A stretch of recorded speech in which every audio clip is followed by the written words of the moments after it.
আমার প্রিয় ফেসবুক বন্ধুরা ও আমার প্রিয় শিক্ষার্থীরা সকলকে আমার সালাম জানাই। আসসালামু আলাইকুম।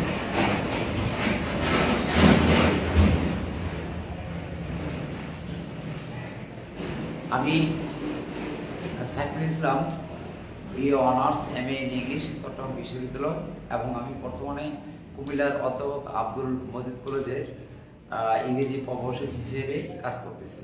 তো আজকে আমাদের আলোচনার টপিক ছিল রাইট ফর্ম অফ ভার্ব।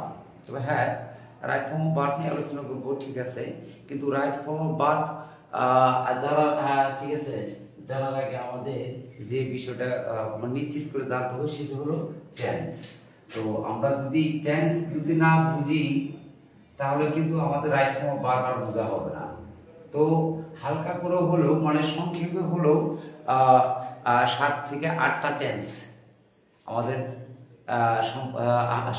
7 থেকে 8টা টেন্স সম্পর্কে আমাদের একদম হালকা করে হলেও মানে সংক্ষেপে হলেও আইডিয়া নিয়ে আসতে হবে।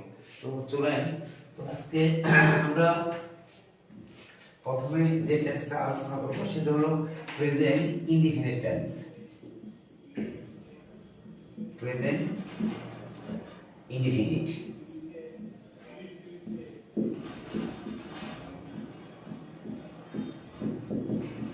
আজকে আমরা প্রেজেন্ট ইনডিফিনিট টেন্স সম্পর্কে আলোচনা করব।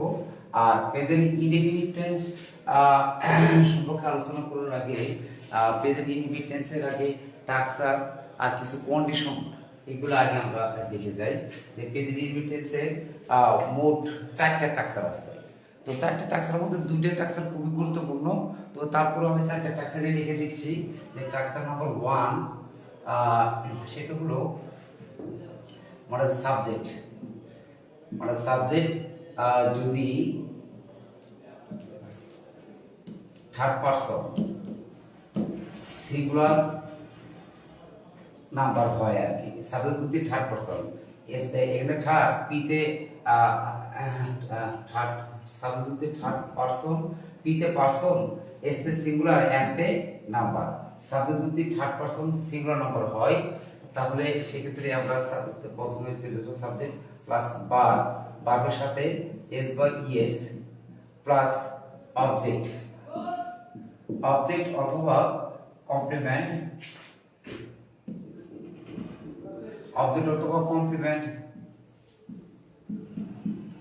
অথবা extension.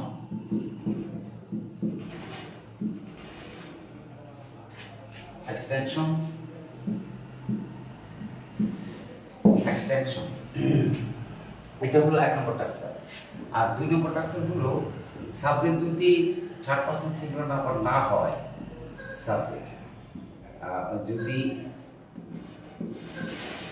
Third person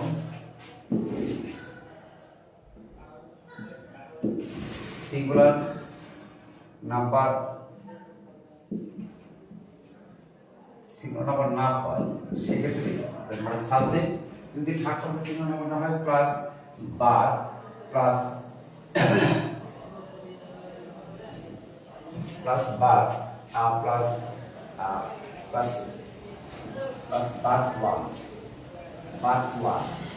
verb 1 plus object অথবা কমপ্লিমেন্ট অথবা এক্সটেনশন। এটা হলো 2 নম্বর টাক্সার। তার মানে প্রথম টাক্সারটা মানে মেইন দুইটা প্রেজেন্ট ইনডিফিনিট টেন্সের প্রধান দুইটা টাক্সারের মধ্যে প্রথম টাক্সারটা হলো সাবজেক্ট যদি থার্ড পারসন সিঙ্গুলার নাম্বার হয়, মানে সাবজেক্ট যদি থার্ড পারসন সিঙ্গুলার নাম্বার হয়,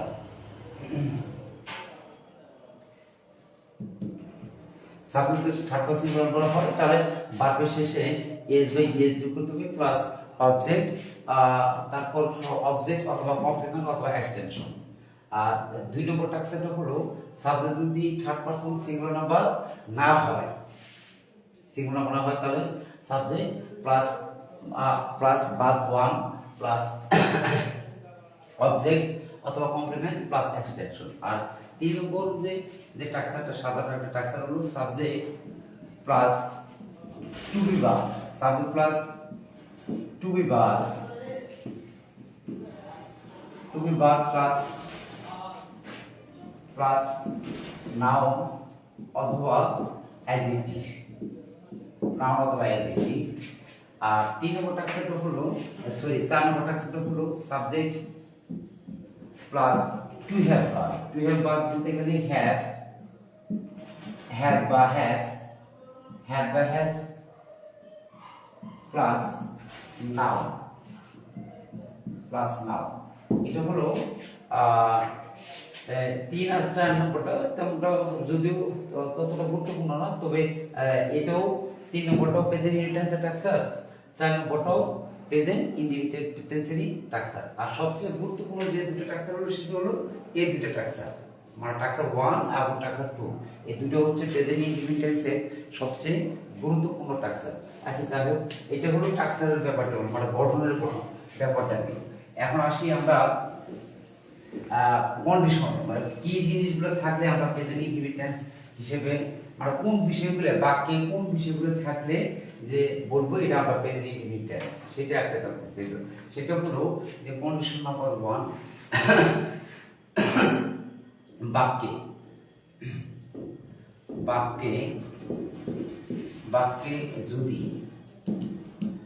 যদি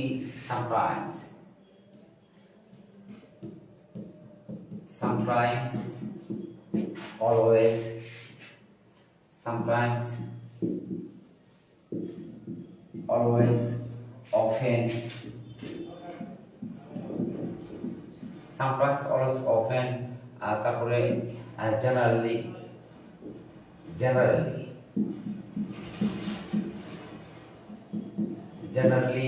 occasionally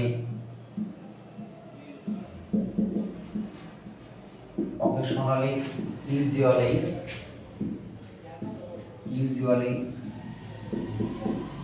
normally normally,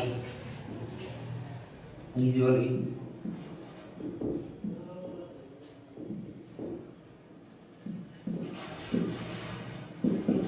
usually, normally, daily,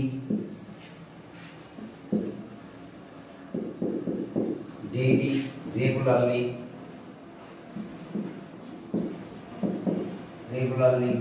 তারপর বলা হচ্ছে frequently,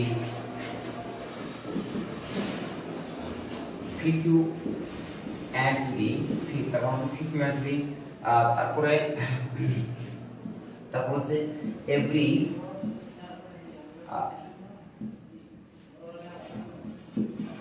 every plus time বলতে এখানে বলা হচ্ছে যেমন every plus time, যেমন বলা হচ্ছে every plus time, যেমন বলা হচ্ছে every day অথবা every day অথবা every week, every day, তারপর বলা হচ্ছে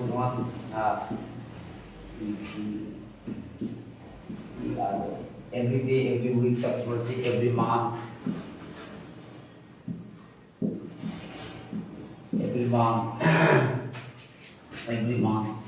every year,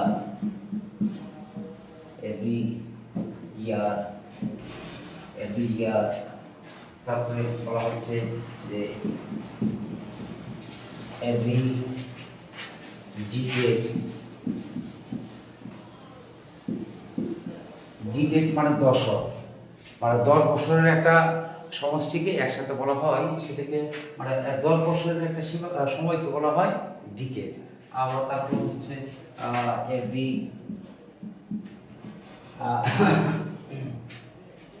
every century,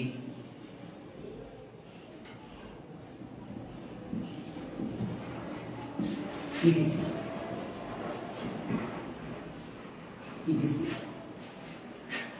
তার মানে যদি কোনো বাক্যে এই জিনিসগুলো থাকে তাহলে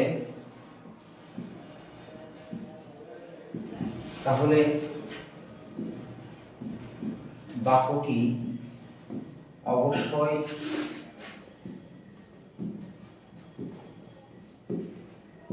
অবশ্যই তাহলে বাক্যটি অবশ্যই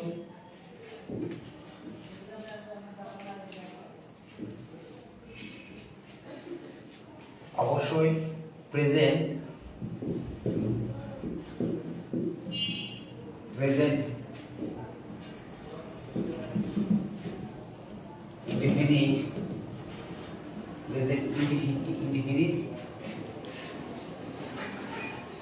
ইনডিফিনিট টেন্স হবে। হ্যাঁ, এটা হলো একটা প্রেজেন্ট টেন্সের একটা একটা কন্ডিশন বা একটা বিষয় কিংবা একটা নিয়ম, যে এগুলো থাকলে প্রেজেন্ট ইন্ডিভিজুয়াল মানে এই বিষয়গুলো যদি কোনো বাক্যে থাকে তাহলে এই সন্দেহে বলা যাচ্ছে কি বাক্যটা প্রেজেন্ট ইনডিফিনিট টেন্স। আর একটা বিষয় আপনাদের দিচ্ছি প্রেজেন্ট ইনডিফিনিট টেন্সের বিষয়, যে বিষয়টা থাকলেও ঠিক আছে বাক্যটি প্রেজেন্ট ইনডিফিনিট টেন্স হবে। যেমন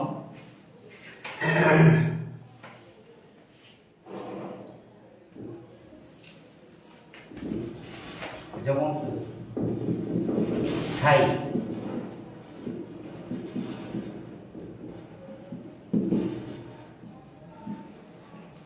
স্থায়ীভাবে আই মিন পার্মানেন্ট, অথবা পার্মানেন্টলি ঘটে মানে স্থায়ীভাবে ঘটে এমন এমন সকল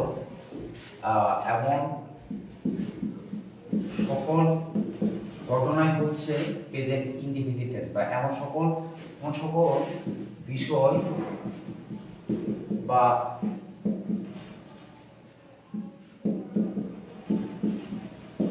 ঘটনা হচ্ছে প্রেজেন্ট এবং সকল মানে স্থায়ীভাবে ঘটে, স্থায়ীভাবে বা পার্মানেন্ট ভাবে বা চিরন্তনভাবে ঘটে এমন সকল বিষয় বা ঘটনা হচ্ছে প্রেজেন্ট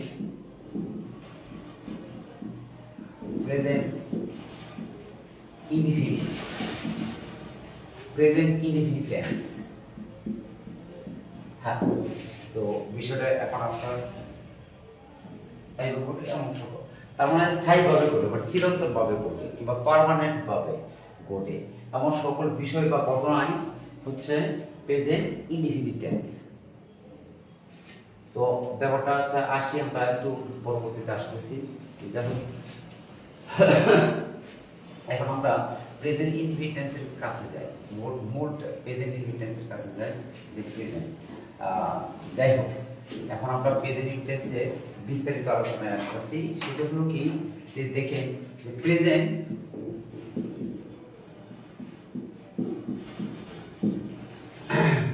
মানে হচ্ছে বর্তমান,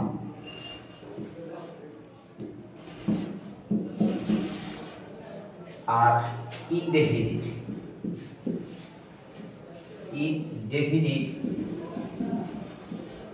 ইনডেফিনিট শব্দ মানে হচ্ছে অনির্দিষ্ট। ইনডেফিনিট শব্দ মানে হচ্ছে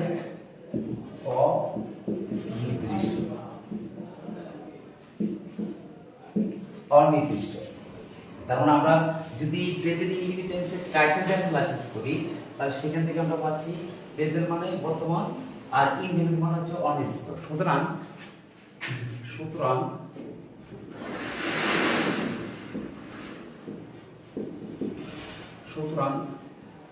বর্তমানের অনির্দিষ্ট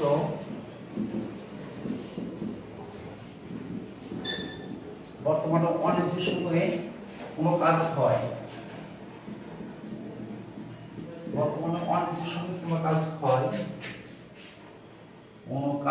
বা কোনো ঘটনা হয়, কোনো কাজ হয়, এরূপ বোঝাতে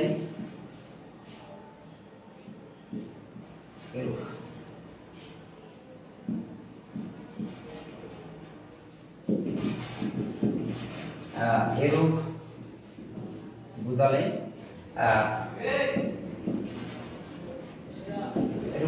তার প্রেজেন্ট ইনডিফিনিট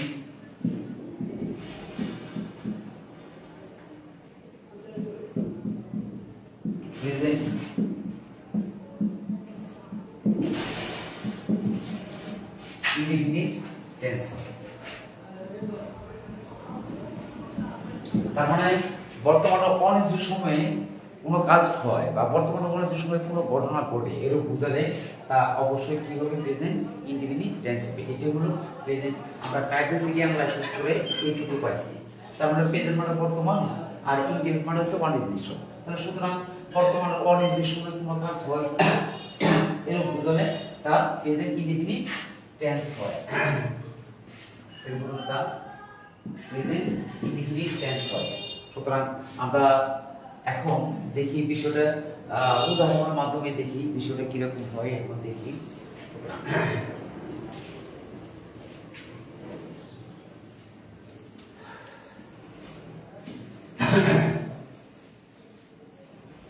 যেমন আমি বলি যে রানা রানা একটি বই পড়ে। রানা একটি বই পড়ে। আচ্ছা যাই হোক, এই বাক্যটাতে আমরা যদি অ্যানালাইসিস করি, আমি বাক্য বলছি কি রানা একটি বই পড়ে। তার মানে আমি এটি বা আমরা বুঝতে পারতেছি যে রানা একটি বই পড়ে, তার মানে বইটা বর্তমানে পড়ে। কেন বর্তমানে পড়ে? কারণ আমি তো বাক্যে এই কথা বলে নেই রানা একটি বই পড়েছিল, যেটা অতীতকাল কিংবা পাস্ট টেন্স, কিংবা আমি বাক্যে এই কথাও বলি নাই যে রানা একটি বই পড়বে, যেটা একটা ভবিষ্যৎকাল। তো যাই হোক, তার মানে এখান থেকে আমরা স্পষ্ট করে বুঝতে পারতেছি রানা একটি বই পড়ে মানে বর্তমানে পড়ে। আচ্ছা বর্তমান মানে কি? বর্তমান বর্তমান মানে হচ্ছে প্রেজেন্ট। বর্তমান আছে প্রেজেন্ট। আর আর রানা বইটা বর্তমানে পড়ে, ঠিক আছে, কিন্তু বর্তমানে সুনির্দিষ্ট কোন সময় পড়ে সেটা কিন্তু এখানে বলা নাই। কেন? কারণ এখানে শুধু এটাই বলা যায় না যে বই পড়ে, ঠিক আছে, বর্তমানে পড়ে, কিন্তু বর্তমানে সুনির্দিষ্ট কোন সময় পড়ে, যে সকাল 8টায় পড়ে, নাকি সকাল 10টায় পড়ে, নাকি দুপুর 2টায় পড়ে, নাকি সকাল, ঠিক আছে, সন্ধ্যা 6টায় পড়ে, এরকম ঘড়ির ধরে কোনো সুনির্দিষ্ট কোনো সময়ের কথা এখানে বলা নাই। আর যেহেতু সুনির্দিষ্ট কোনো সময়ের কথা বলা নাই, তাহলে ডেফিনেটলি বইটা অনির্দিষ্ট সময়ই পড়ে। আর অনির্দিষ্ট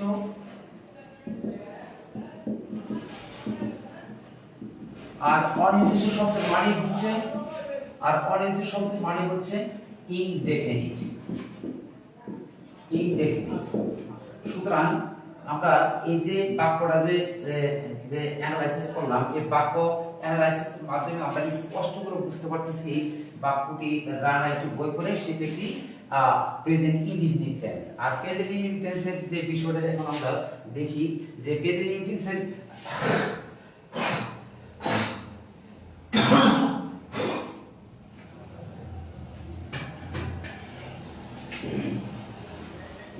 তাহলে রানা একটি বই পড়ে প্রেজেন্ট, এটা একটি প্রেজেন্ট ইনডিফিনিট টেন্স। তাহলে দেখি রানা সাবজেক্ট হিসেবে আমরা রানাকে নিচ্ছি। রানা হচ্ছে সাবজেক্ট, আর রানা সাবজেক্টে তো থার্ড পারসন সিঙ্গুলার নাম্বার, তো সুতরাং বাক্য শেষে আমাকে কি করতে হবে? এস বা ইএস যোগ করতে হবে। রানা রিড থেকে আমি কি করতে হবে? Reads a book. Rana reads a book.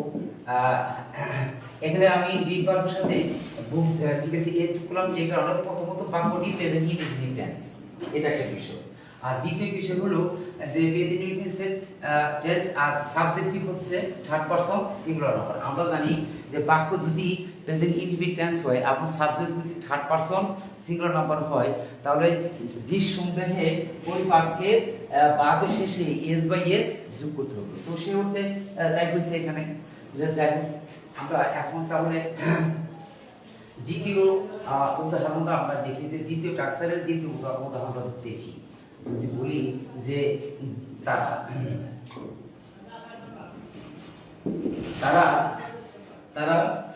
Football খেলে।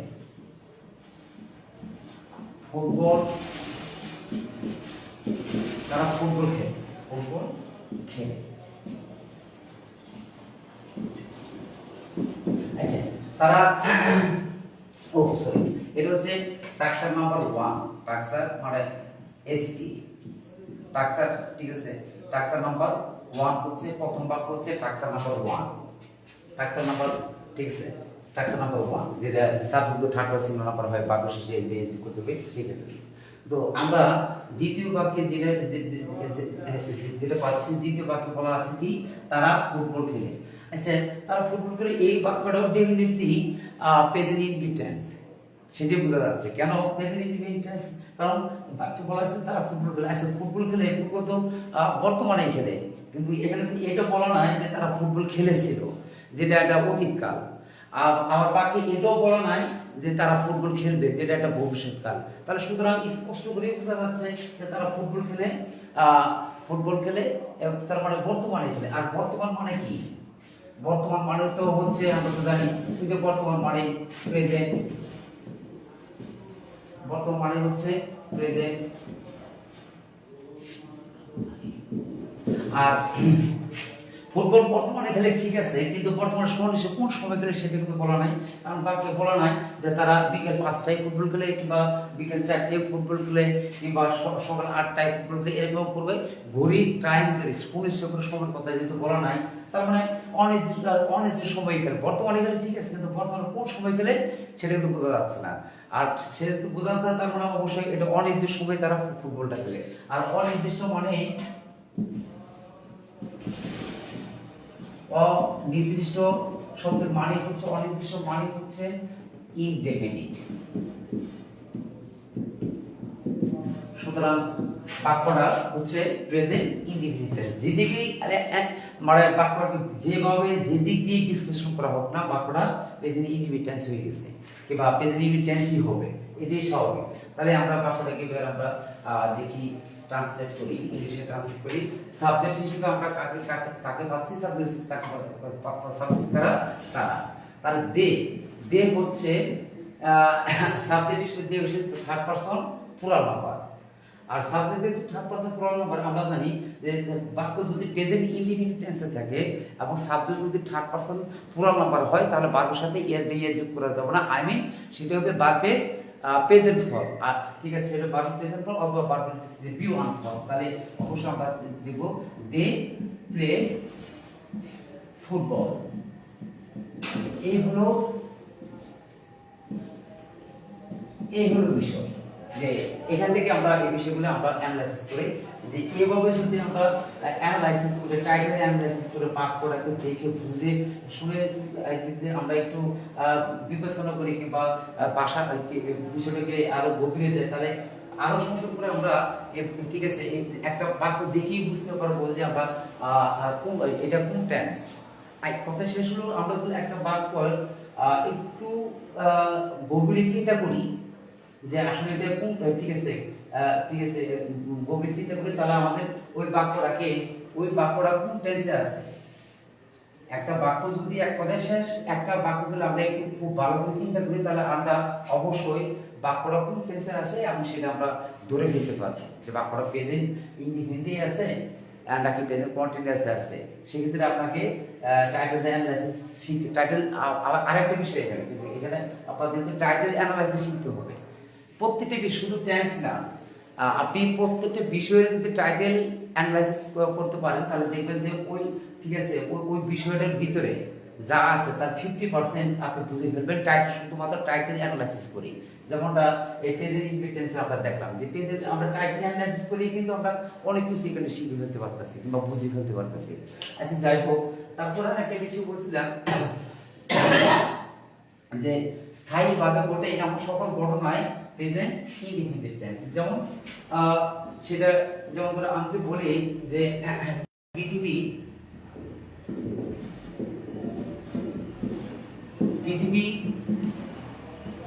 সূর্যের চারপাশে, আর পৃথিবী সূর্যের চারপাশে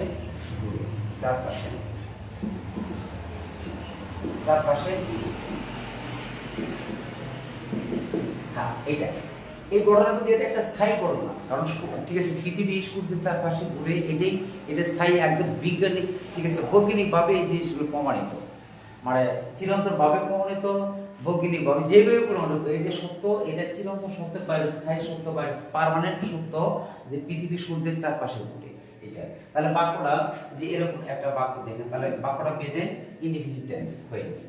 যেহেতু এখানে স্থায়ী ঘটনা প্রকাশ পাচ্ছে কিংবা চিরন্ত সত্য প্রকাশ পাচ্ছে বাক্যে, তাহলে অবশ্যই বাক্যটি প্রেজেন্ট ইনডিফিনিট টেন্স। তাহলে আমরা এই বাক্যটাকে একটু দেখি, ট্রান্সলেট করি। দ্য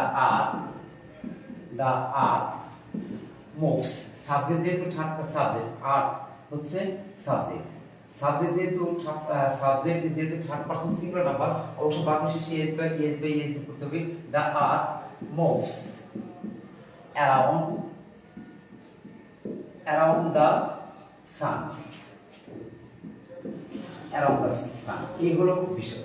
আবার আরো স্থায়ী, আপনাকে স্থায়ী ভাবে যত ঘটনা আছে, যেমন আপনি যেটা বলেন না কেন, যদি বলেন যে মানুষ মরণশীল,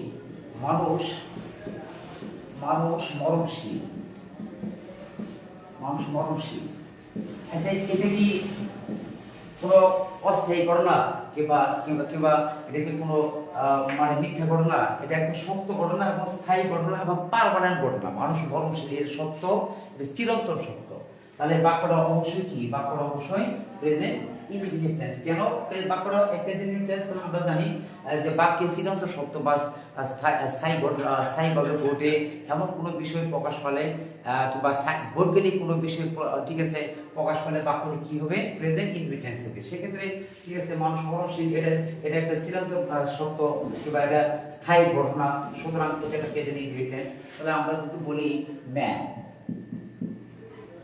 তাহলে ম্যান হচ্ছে সাবজেক্ট। এখানে ম্যান মানে পুরুষ মানুষ না, ম্যান মানে সম্পূর্ণ মানব জাতিকেই বোঝানো হচ্ছে। বুঝতে পারছেন তো? তো আশা করি ম্যান দ্বারা শুধু এখানে পুরুষকে বোঝানো, ম্যান দ্বারা মানব জাতিকেও বোঝানো হয়, যেখানে নারী পুরুষ দুটিকেই ইঙ্গিত করা হয়। যাই হোক, ম্যান ইজ মর্টাল, মানুষ মরণশীল, এই একটা বিষয় এখানে আমরা দেখলাম। তো যাই হোক, এবার আর একটা বিষয় দেখি যে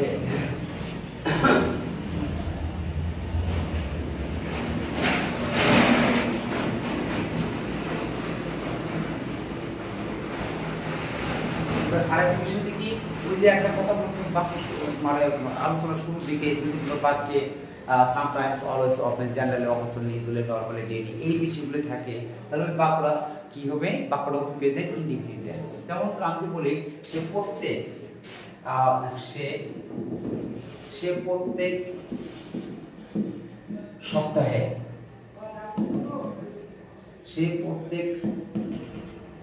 সপ্তাহে, আমাদের এখানে আসে বা আমাদের সহযোগিতা করে। সে প্রত্যেক সপ্তাহে এখানে আসে। তাহলে বাকি আমরা যেটা পাচ্ছি যে সে প্রত্যেক সপ্তাহে, তার মানে কি? প্রত্যেক সপ্তাহে এভরি উইক।